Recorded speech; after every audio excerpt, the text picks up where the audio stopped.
ကိုအောင်နဲ့ထားနဲ့ကိုအောင်တို့လက်ထက်ကြတော့မယ်လို့ပြောတာလား ဟုတ်တယ်ဒီလကုန်ရင်သားနဲ့သမီးကိုလွတ်ထက်ပွဲလုပ်ပေးဖို့အတီစီစဉ်ထားတယ်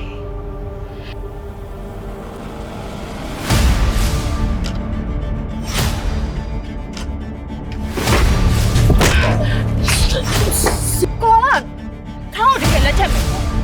တကယ်လက်ထက်မယ်ပေါ့ဟုတ် ကျွန်တော်တောင်းပန်ပါတယ်လို့လေ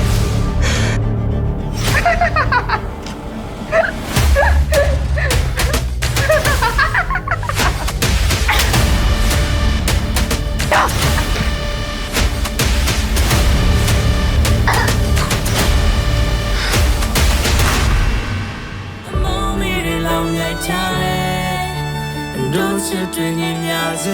美，